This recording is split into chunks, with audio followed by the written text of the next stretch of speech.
Salve galera, o tema do vídeo de hoje é mudanças climáticas, desastres naturais e o capitalismo.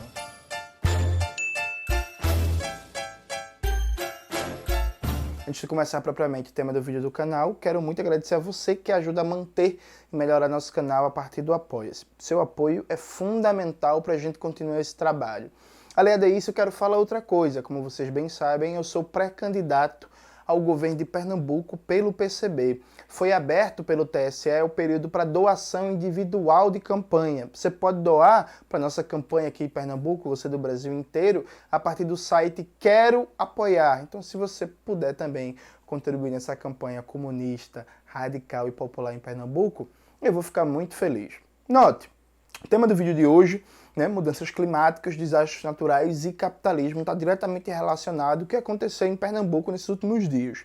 Eu estou gravando esse vídeo 2 dias depois do auge das tragédias em Pernambuco. Eu não sei quando vai ao ar, imagino que deve ser em breve.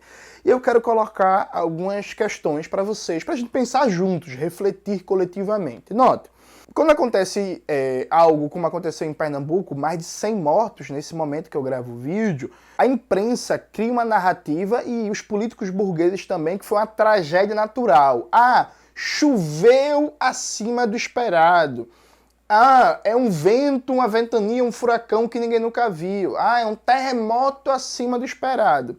Note bem, fenômenos naturais, como o próprio nome diz, são fenômenos naturais que vão afetar o ser humano de acordo com determinantes políticos, econômicos, sociais, culturais, institucionais e por aí vai.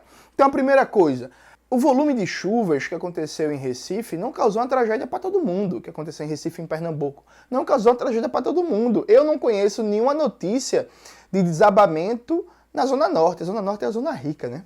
Aqui de Recife, sabe? Eu não conheço. Na Zona Norte, na parte rica, né? Porque tem também a parte popular, Casa Amarela e por aí vai, ali próximo da Zona Norte. Então, assim, na Zona Rica não teve nenhum deslizamento. Eu desconheço notícia de casa que foi inundada e gente que perdeu tudo no Espinheiro, em Casa Forte, em Sítio dos Pintos, na parte rica também, porque tem a parte pobre, na Orla de Boa Viagem e por aí vai. Percebe? Então, assim, veja, não foi um fenômeno natural em si que matou as pessoas, que provocou destruição de suas casas, alagamento, perdas de imóvel, traumas e por aí vai. Não! Porque choveu em Recife inteiro, choveu em boa parte de Pernambuco. Só que algumas pessoas de algumas classes, de algumas localidades, é que foram afetadas de maneira profunda. É claro que quando a cidade é paralisada, todo mundo foi afetado. Então, desde o executivo que mora em Casa Forte até a pessoa que mora no Ibura, todo mundo foi afetado. Mas a pessoa que mora no Ibura sofreu uma tragédia. Pode ter morrido, pode ter perdido sua casa, pode ter perdido seus móveis, perdido um parente. A pessoa que mora em Casa Forte, não. Ou seja, é o mesmo fenômeno natural, a chuva. Só que aí ela, para uma pessoa causou uma tragédia, para outra não. Qual é a diferença? A diferença é a classe social, que se relaciona diretamente, no caso brasileiro, com a raça, né, e a própria dinâmica socioeconômica dessa pessoa, por ser classe trabalhadora. Então veja, a Prefeitura do Recife, aqui do senhor João Campos, né, que é conhecido como Luciano Huck de Recife, ele gastou de 2019 até 2021 em propaganda 143 milhões de reais. Se esse dinheiro tivesse sido colocado para a construção de moradia popular, várias pessoas que morreram no Ibura, por exemplo, em Recife, estariam vivas.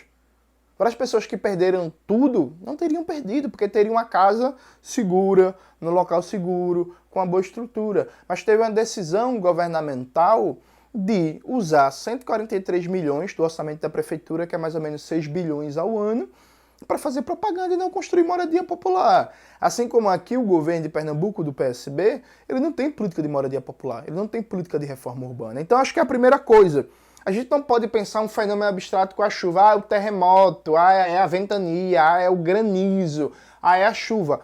Claro, existem fenômenos naturais que são extremos. É diferente uma chuva que chove 10 minutos e 4 dias de chuva. Só que o grau de problema que isso traz para o ser humano depende da condição de classe do ser humano, percebe? Depende da sua situação socioeconômica e depende, inclusive, da própria ação do poder público. Eu não vou detalhar nesse vídeo, mas Várias das pessoas que morreram poderiam estar vivas se a prefeitura de Jaboatão, a prefeitura de Recife, a prefeitura de Olinda e o governo do estado em particular tivessem tido uma ação mais eficiente. A prefeitura sabia, a prefeitura de Recife, por exemplo, sabia que ia chover. Mas ela só começou a acionar os protocolos de ação, só começou a fazer abrigos da sexta para o sábado. Se ela tivesse feito isso na quarta-feira, por exemplo, várias pessoas poderiam estar vivas. Percebe? Então, assim, vamos tirar esse negócio de tragédia natural, não sei o quê. Fora isso, o próprio nome, tragédia natural, é problemático, porque, veja, as mudanças climáticas existem por causa da atividade da humanidade. Uma atividade da humanidade que se dá no contexto de capitalismo. Como eu já expliquei, por exemplo, no meu vídeo, né? Capitalismo, socialismo e comunismo. Capitalismo existe para dar lucro. O capitalismo ele não está preocupado com o seu bem-estar, ele não está preocupado com o futuro da humanidade, ele não está preocupado se você está comendo, ele não está preocupado se você está saudável, ele está preocupado em dar lucro. Então, é lucrativo atolar veneno na comida agrotóxico? Vai ser feito. É lucrativo atolar antidepressivo nas pessoas? Vai ser feito. É lucrativo um transporte porco para o trabalhador todo dia pegar esse transporte e adoecer e morrer mais rápido? Vai ser feito, tá ligado? Tipo, é isso. Capitalismo, ele visa o lucro. E o modo de produção capitalista está provocando objetivamente mudanças climáticas. E aí, veja, gente, não tem negacionismo nenhum não, viu? Existem as mudanças climáticas. O que a gente, evidentemente, não pode cair é num discurso imperialista. Eu tenho um vídeo no meu canal sobre Yacu Pérez, o imperialismo ecológico e o anzol da direita que está aparecendo aqui, em que eu mostro que várias ONGs, governos imperialistas, intelectuais usam o discurso das mudanças climáticas para tentar impedir o desenvolvimento das forças produtivas na periferia do sistema capitalista ou então até se apropriar de recursos naturais de países da periferia do sistema capitalista. É o caso, por exemplo, quando a Petrobras descobriu o pré-sal, circulava um discurso na época que o pré-sal não podia ser explorado, senão todo o Oceano Atlântico seria salinizado. E aí a galera que circulava isso dizia que tinha preocupação ambiental. Foi um discurso produzido em universidades dos Estados Unidos. Hoje em dia a gente sabe muito bem, né, qual é o interesse desse tipo de discurso. Mas veja, a despeito de existir uma estratégia de imperialismo ecológico usando argumentos ambientais para tentar impedir o desenvolvimento das forças produtivas na periferia do sistema capitalista, as mudanças climáticas existem. E elas exigem não só o enfrentamento ao ritmo das mudanças climáticas, como também um planejamento para se adequar à dinâmica de vida a essas mudanças climáticas. Então, segundo a ONU, Recife é a cidade brasileira mais vulnerável às mudanças climáticas. Isso demanda com que a cidade tenha um planejamento urbano de política habitacional, de política de saneamento básico, da própria concepção de território em Recife, de ocupação do espaço, para fazer com que a cidade se adeque a essas mudanças climáticas que são estudadas, que são previsíveis, para que a gente tenha em situações extremas, como a chuva que dura 5 dias, que a gente não tenha morte, que a gente tenha o mínimo de prejuízo possível. Só que isso exige essa política de readequar as dinâmicas de vida às mudanças climáticas e, ao mesmo tempo, combatendo as mudanças climáticas, reduzindo a emissão de combustíveis fósseis, produzindo menos lixo, tendo uma relação mais harmônica ser humano-natureza, enfim, produzindo tecnologias verdes e por aí vai.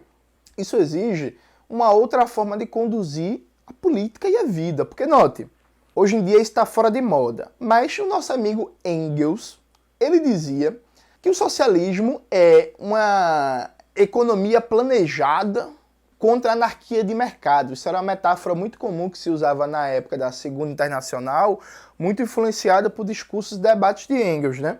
Pensar o socialismo como negação do capitalismo em fase de transição, em que o elemento central é o planejamento, é o plano econômico no lugar da anarquia de mercado, no lugar de uma economia capitalista buscando lucro e que cada um está fazendo o seu para buscar o lucro.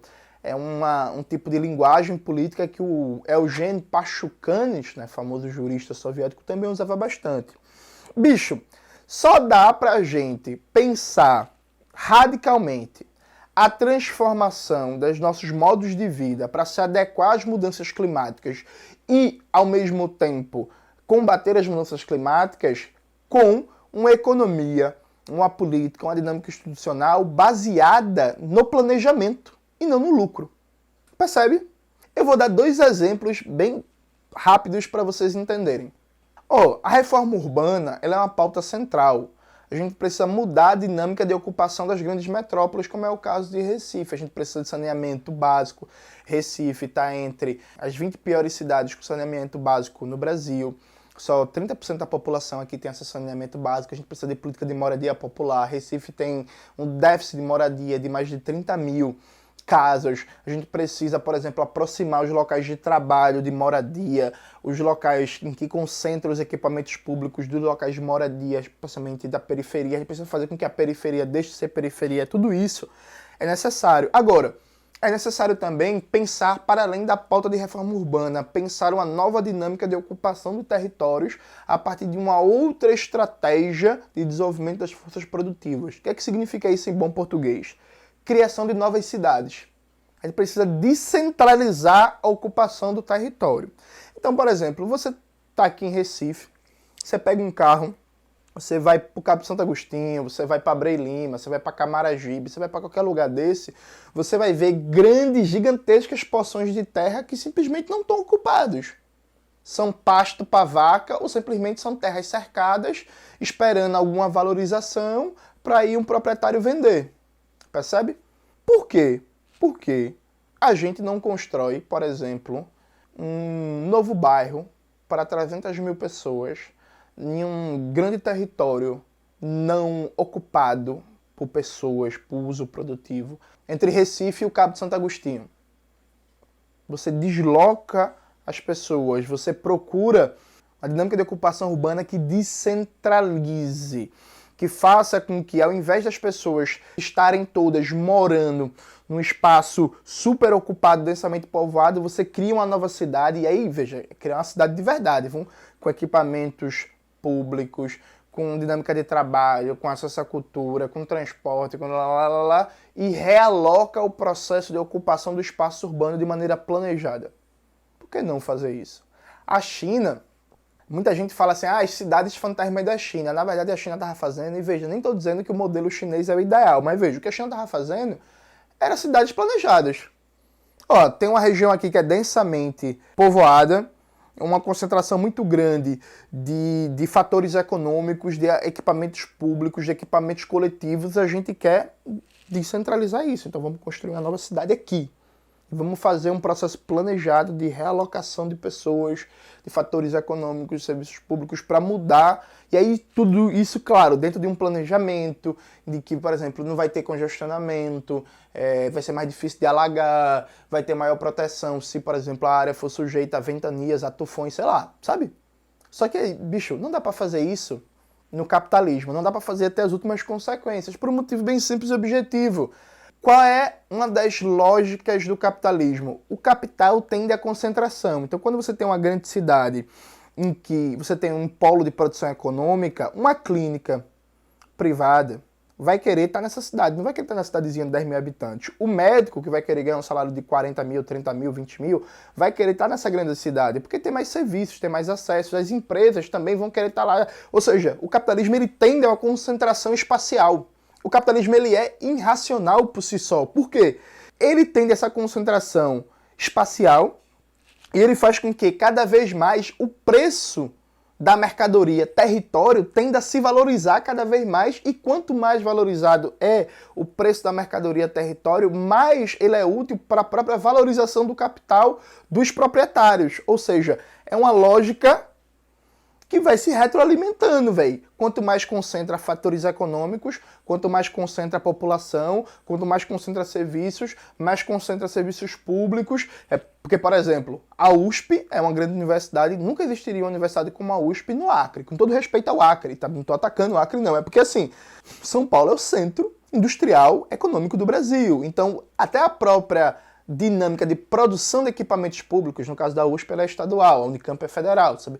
Mas a própria dinâmica de produção de equipamentos públicos atende à dinâmica de concentração do capitalismo, de concentração de capital, concentração de fatores de produção, concentração de força de trabalho, concentração de serviços, concentração de equipamentos coletivos e por aí vai. Ou seja, você remodelar toda a dinâmica de desenho do espaço urbano, passa por você negar essa lógica do capital de valorização do valor, ou seja, de valorizar os terrenos que já são altamente valorizados. Entende? Então, é fundamental para a gente combater o déficit habitacional, para a gente combater, a gente acabar com a dinâmica de favelização da vida, para a gente acabar com essa coisa que é um absurdo de você demorar 1 hora, 2 horas, 3 horas para ir do trabalho, 2 horas, 3 horas para voltar do trabalho. A gente precisa pensar numa mudança radical da política urbana. Só que isso passa por um questionamento à lógica do capital.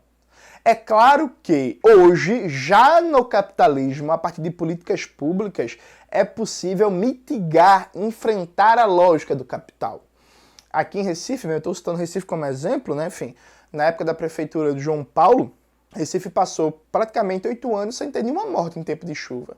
Por quê? Porque João Paulo fez uma política séria de moradia popular, fortaleceu a defesa civil, contratou mais de 2.000 novos trabalhadores, investiu dinheiro, profissionalizou a defesa civil ainda mais, e aí fez políticas antes da época de chuva, né? Porque é o óbvio, né? Você, enfim, faz política para evitar morte em época de chuva antes da época de chuva. E aí fez política de contenção de morros, manutenção de escadaria, micro e macro drenagem, colocação de lonas em situações emergenciais, educação ambiental, saneamento básico. E aí, basicamente, Recife passou quase 8 anos sem morrer ninguém. Era o programa Guarda-Chuva da época do prefeito João Paulo. O prefeito João Paulo do PT, que é considerado, inclusive, até hoje, por quem viveu a história, porque é mais velho, como o melhor prefeito da história do Recife. Um povo... Minha mãe, por exemplo, minha mãe nem é muito ligada em política, minha mãe não lembra o nome de Fernando Collor, pô. Outro dia disse, mãe, a senhora lembra de um presidente que confiscou a poupança, não sei o quê? Mas eu lembro não. Aí eu comecei a falar pra mãe, não sei o quê. A mãe, eu lembro desse presidente, ele ficou pouco, né? Não era ele que usava droga. Aí eu, enfim, contei a história do Collor, mas mãe, ela lembra do João Paulo? Aquele prefeito era muito bom, rapaz. Na época dele não tinha cheia, na época dele tinha as festas, porque o João Paulo também investiu muito na cultura e por aí vai. Enfim, então assim, é isso. Deu para reduzir os problemas, deu para reduzir as mortes, deu para reduzir os dramas e contradições sociais de se viver na metrópole capitalista, e no caso aqui específico de um capitalismo dependente, em que uma das características é um altíssimo grau de desigualdade que faz com que a dinâmica das cidades seja a dinâmica, como diria o grande Milton Santos, de um espaço cindido, um espaço dividido, em que você tem uma economia formal e uma economia informal, e uma cidade que funciona na dinâmica de quase que apartheids ou zonas de exclusão, né? Então veja, dá para fazer. Agora, um enfrentamento radical das mudanças climáticas, uma adaptação a nossos modos de vida, de consumo, à tragédia ambiental em curso, isso passa por uma revolução.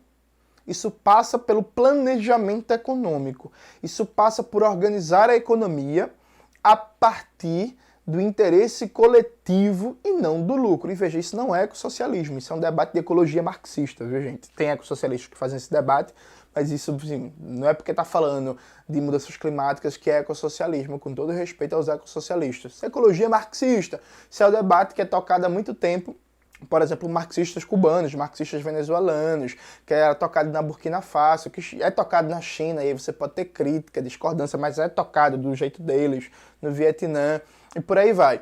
Então veja, a gente pode resumir o seguinte. Primeiro, não é tragédia natural as pessoas não morreram em Pernambuco por causa do vento leste, como falou o irresponsável do prefeito João Campos. Não foi por causa do vento leste, sabe? Não foi isso. O nível de quantas pessoas vão ser afetadas frente aos fenômenos naturais depende das suas condições socioeconômicas de vida, depende da sua classe social, depende da sua raça, depende da sua condição de vida urbana e por aí vai. As próprias tragédias naturais não são propriamente naturais porque as mudanças climáticas são a realidade, já que o modo de produção capitalista está causando prejuízos objetivos à dinâmica de vida do planeta Terra e que, para enfrentar as mudanças climáticas, reduzindo-as, e para se adaptar a essas próprias mudanças climáticas, a gente precisa, em última instância, de uma revolução que coloque o planejamento, o bem-estar coletivo e não o lucro como guia, o organizador da vida humana e da própria ocupação do espaço, ainda que seja possível, no capitalismo, a partir da própria luta de classes, conseguir políticas públicas, conseguir montar prefeituras, governos do estado ou presidências que reduzam esses impactos, que mitiguem esses impactos. Então, assim, faz muita diferença viver em Recife com um prefeito inútil e marqueteiro como João Campos e viver na época do João Paulo. Assim como faz muita diferença em Pernambuco viver com um governador também inútil, e esse nem marqueteiro é porque ele não sabe fazer marketing. O João Campos, pelo menos, tem uma vantagem, que ele é o Luciano Huck de Recife, né? Ele sabe tirar onda com a desgraça do pobre. O Paulo Câmara não sabe fazer nada. Então faz diferença viver com a desgraça do PSB governando para as construtoras, para a Moura do B, e viver, por exemplo, se fosse um governo do PCB, fosse um governo comunista. Faz muita diferença. Só que, em última instância, a questão central é planejamento, ou seja, socialismo, versus anarquia de mercado, versus capitalismo, para dar um encaminhamento concreto ao desafio, que é global, mas que passa também por uma arena nacional de lutas das mudanças climáticas. É isso, galera. Espero que vocês tenham gostado do vídeo de hoje. Não esqueça de se inscrever no canal, ativar o sininho, curtir esse vídeo, compartilhar, ouvir o Revolution, comprar as camisetas da Bolivariana, olhar os livros da Ruptura e tudo isso que vocês já sabem. Um beijo e até a próxima.